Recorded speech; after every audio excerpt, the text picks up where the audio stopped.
Subscribe masuk surga. Like, komen cepat kaya.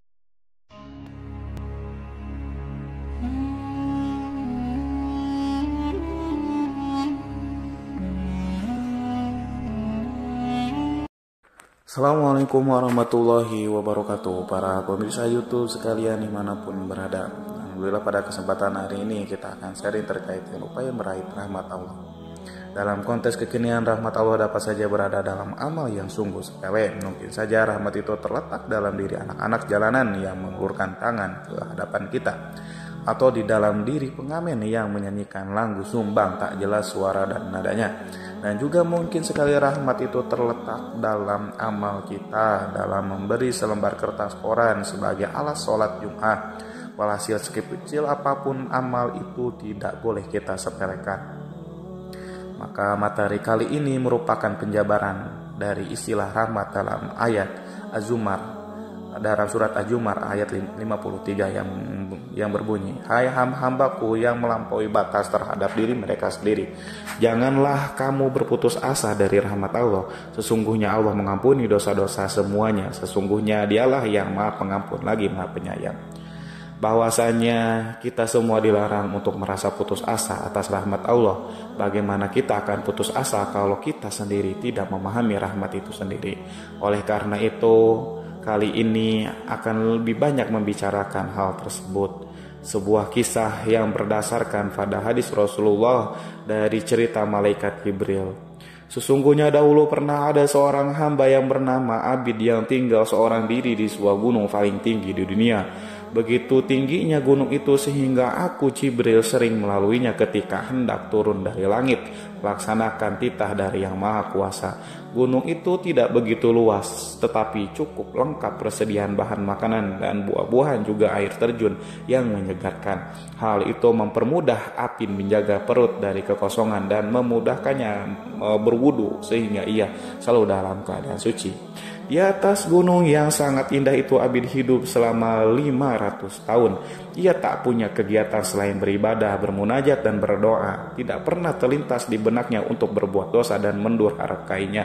Salah satu doa yang dikabulkan Allah adalah permohonannya setiap saat untuk mati dalam keadaan sujud. Demikianlah akhirnya Abid meninggal dunia dalam usia 500 tahun. Setelah kematiannya Allah berkata kepadanya, "Wahai hambaku, karena rahmatku aku masukkan segera ke dalam surga." Mendengar pernyataan tersebut, si Abid berubah mukanya, terkesan tidak terima karena ia merasa bahwa amal ibadahnya selama 500 tahun tanpa dosalah yang menyebabkan ia layak masuk surga, bukan semata karena rahmatnya. Demikian protes Abid kepada Allah. Mafhum apa yang dimaksud oleh si Abid? Maka segeralah Allah menugaskan seorang malaikat untuk menghitung dan menimbang seluruh amal ibadahnya selama 500 tahun tanpa dosa yang diandalkannya sebagai modal meraih surga. Kemudian ditimbangnya amal tersebut dibandingkan dengan rahmat pemberiannya. Ternyata rahmat Allah yang diberikan kepada Abid yang terdapat dalam mata, termasuk di dalamnya kemampuan melihat, saja jauh lebih berat nilainya dibandingkan dengan ibadah Abid selama 500 tahun. Belum nikmat anggota badan yang lainnya seperti otak, kaki, tangan, dan seterusnya. Maka sesuai dengan protes yang diajukannya, Allah pun memerintahkan malaikat untuk menyeret si Abid ke dalam neraka. Karena nilai amal ibadahnya jauh lebih ringan daripada rahmat yang terdapat pada matanya. Ketika itu si Abid baru sadar ternyata kebergantungan kepada amal tidak dapat menyelamatkannya. Segera ia meminta ampun dan mengakui akan segala kesalahan dan kesombongannya. Ia terlalu mengandalkan amal ibadahnya dan mengabaikan rahmatnya. Akhirnya Allah mengampuni dan sekali lagi menanyakan kepada si Abid, "Apa engkau masuk surga ini karena amalmu?" Si Abid menjawab, "Tidak ya Allah Tuhanku, sesungguhnya ini semua karena rahmatmu." Cerita di atas membuktikan betapa hidup manusia ini sangat tergantung kepada rahmat Allah sebagai pengatur alam jagat raya. Ialah yang menentukan semuanya. Ia berhak melakukan apapun kepada makhluknya sebagai sang pencipta, sebagai sang maha kuasa. Dia bebas menyiksa dan mengganjar siapa saja yang ia mau. Tidak ada yang dapat membatasi geraknya. ketundukan atau kedurhakaan kita kepadanya tidaklah mampu menggeserkan kekuasaannya walaupun sedikit pun. Oleh karena itu, hidup semua makhluk ini sungguh bergantung pada rahmatnya, bukan pada kesalehan amal ibadah kita. Oleh karena itu, kita diajarkan sebuah doa yang sangat masyhur, yang artinya, ya Allah, kasihanilah kami karena rahmat-Mu lebih kami harapkan daripada semua amal kami, dan ampunilah kami karena pengampunan-Mu lebih luas daripada dosa-dosa kami.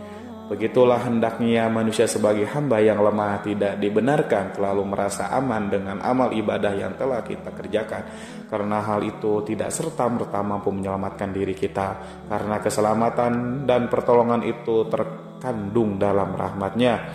Dengan kata lain, sungguh merugi jika manusia merasa nyaman dengan tumpukan dan penjumlahan amal yang telah dilakukannya, dengan harapan amal ibadah itu akan menyelamatkan dari api neraka. Sebuah kisah masuk dari kitab Nazaibul Ibad karya Syekh Nawawi Al-Bantani tentang Al-Ghazali, diceritakan bahwa Imam Al-Ghazali tampak dalam mimpi. Maka ia ditanya, apa yang Allah lakukan kepadamu? Lalu ia menjawab, Allah membiarkanku di hadapannya. Kemudian Allah berkata, kenapa engkau dihadapkan kepadaku? Apa yang engkau bawa? Maka aku Al-Ghazali menyebut segala amal ibadahku, tapi Allah menjawab, sesungguhnya aku tidak menerima semua amal ibadahmu kecuali satu amal fadas. Suatu hari ketika kamu membiarkan seekor lalat hinggap di atas tintamu dan meminum tinta itu dari ujung penamu, serta engkau membiarkannya karena kasihan pada lalat itu.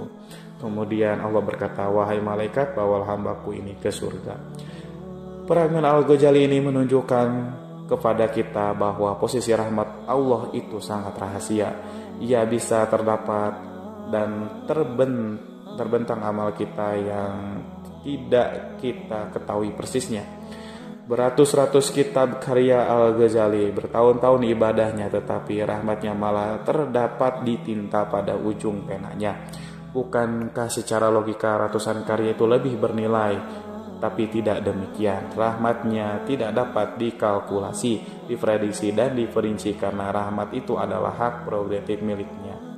Oleh karena itulah tidak dibenarkan bagi kita untuk menilai rendah sebuah amal ibadah, walaupun itu sekedar menghindarkan duri di tengah jalanan, karena bisa saja amal itu yang dirahmati oleh Allah.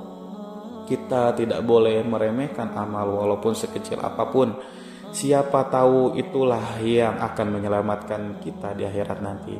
Bukankah Sayyidina Umar masuk surga karena sekedar menyelamatkan burung emprit yang dibelinya dari seorang anak kecil yang menyiksa burung itu?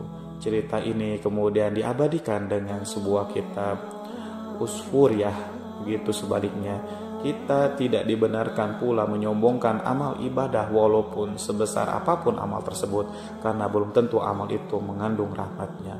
Dalam konteks kekinian, rahmat Allah dapat saja berada dalam amal yang sungguh sepele. Mungkin saja rahmat itu terletak dalam diri anak-anak jalanan yang mengulurkan tangan ke hadapan kita, atau di dalam diri pengamen yang menyanyikan lagu sumbang tak jelas suara dan nadanya. Dan juga mungkin sekali rahmat itu terletak dalam amal kita dalam memberi selembar kertas kolan sebagai alas sholat Jumat. Walhasil, sekecil apapun amal itu tidak boleh kita sepelekan. Hal ini tentunya akan mengajak kita memandang fenomena akan lebih hati-hati dan tidak mendahsyud dan jangan menhusnudonkan. Janganlah kita mudah berburuk sangka dan memandang remeh kepada pekerjaan orang lain. Tukang sayur yang mangkal setiap pagi, tukang lover koran, tukang ojek, dan tukang-tukang lainnya sering kita nikmati jasanya tanpa kita kenal profilnya dan dengan dekat. Bahkan seringkali kita jadikan kambing hitam. Bisa jadi pekerjaan mereka lah yang mengandung rahmat dibandingkan pekerjaan kita. Akhirul kalam, bahwasanya manusia tidak boleh berputus asa untuk terus memburu rahmat Allah, karena sesungguhnya rahmat itu amat luas. Hanya kebanyakan manusia tidak memahami hikmah di balik itu semua.